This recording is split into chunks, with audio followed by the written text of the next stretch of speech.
Hey everybody, it's Chad from The Right Line, and today we're going to wash the winch rope. Stay tuned.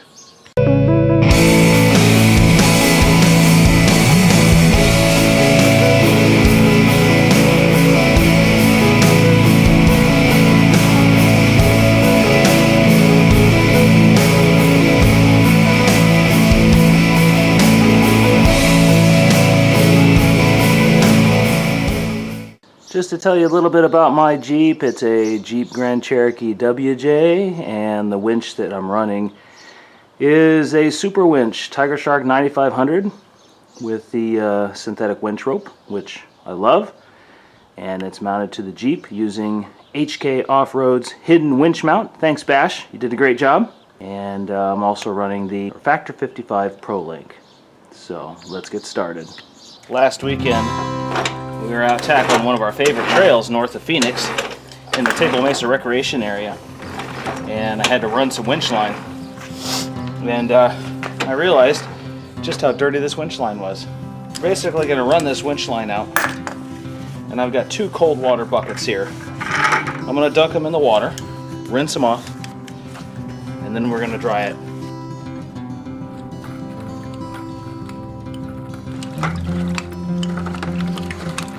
What I'm looking for as I'm washing this off is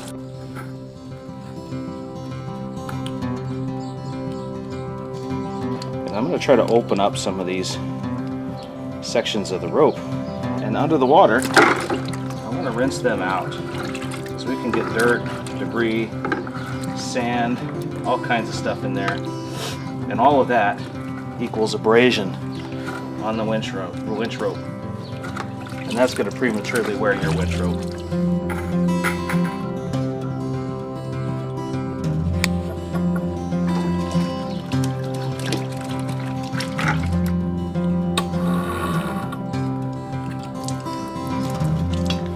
Water's getting pretty dirty. Get a little bit of a system going here. Clean and rinse. Clean, rinse, hang to dry. I have to admit, probably as most of us off-roaders, we tend to neglect some things or don't think about cleaning them as often as we should. Winch ropes.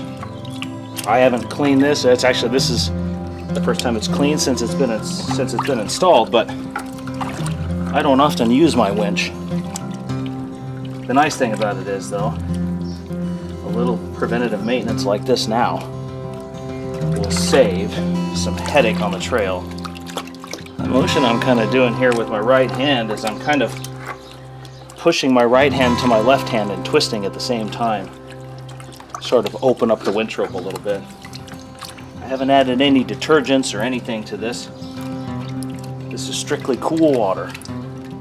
One of the things I hear a lot, folks asking, how much winch rope does there have to be on the drum? And I hear a lot of people say 5 wraps, 6 wraps. You know, no real good definitive answer. What I like to think about, at least for mine, is I like to leave enough winch rope on the drum to cover the drum. Because if that's the case, you got that much on there, you at least know that if it's 5 or 6 or 7, whatever it is, you got it covered.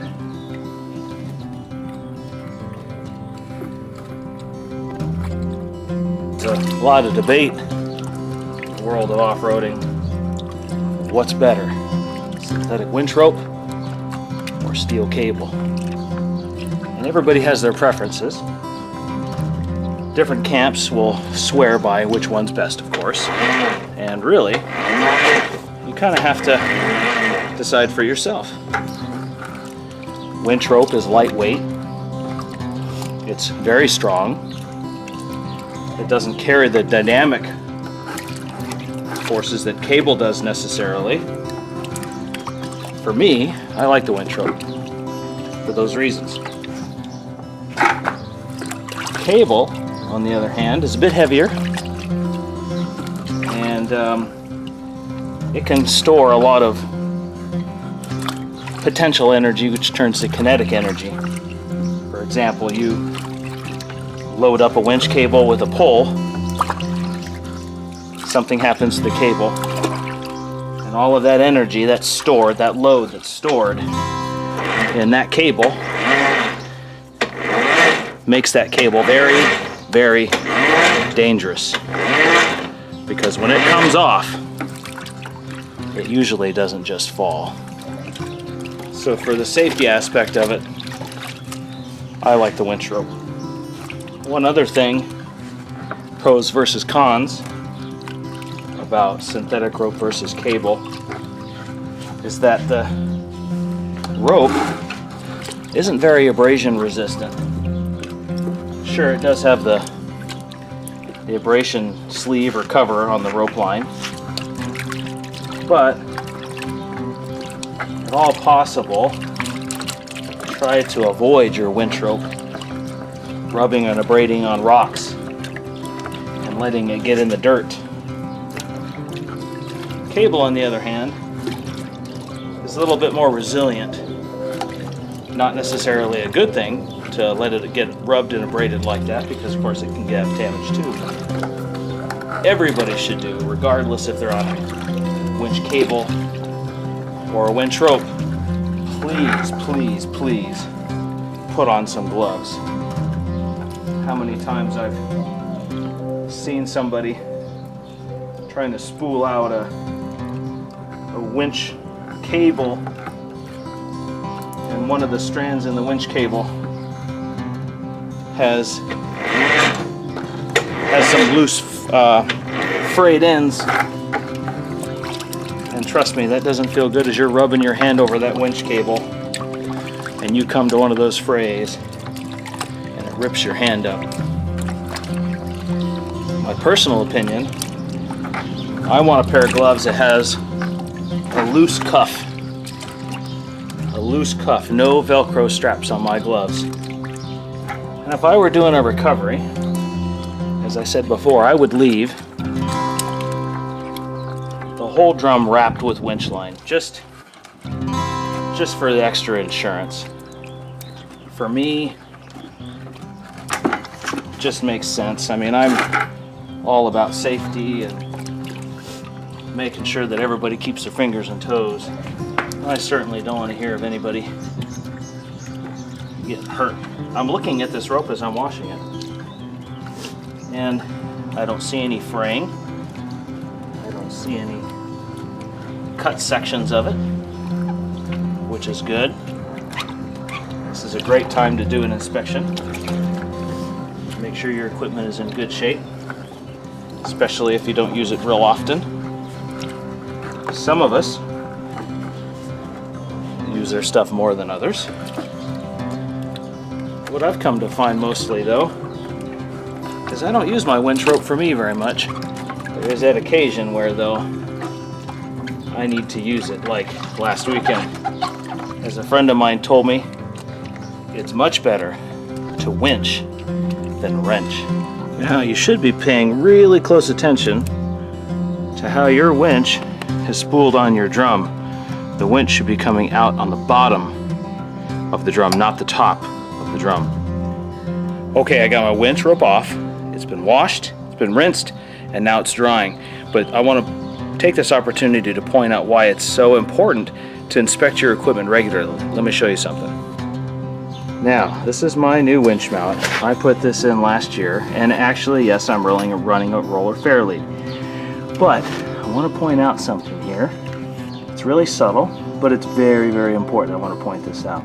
Look at the lower roller here, and then look at the back, right behind it. You can just make out the top of the winch mount right there. And have a look what you see right there.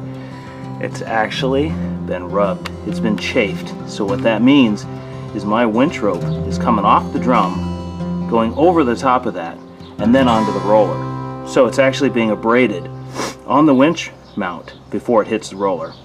We need to fix that.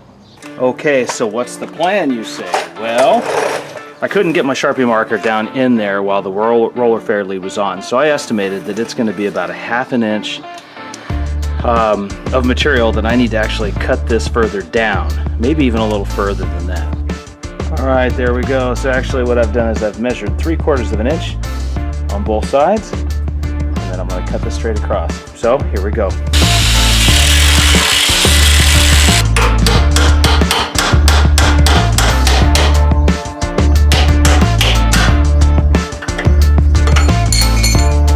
Cut-off wheels and flat discs. If you fabricate, you obviously know you can't get far without these.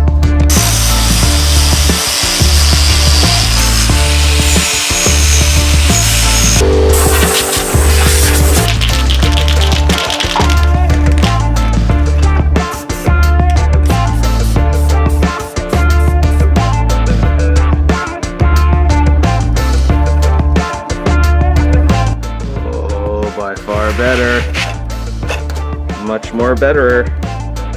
Now, no interference right there. By the way, ordinarily it's not a good idea to put your hand in here. Just thought I'd throw that out there.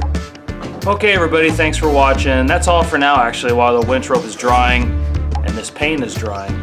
But tomorrow, both are dry. We'll go over how to properly spool the winch and how to make sure we get it on the drum correctly so that it's good for use next time we need it. So again, thanks for watching. If you like what you see, please share and like and consider subscribing. Until next time, thanks for watching.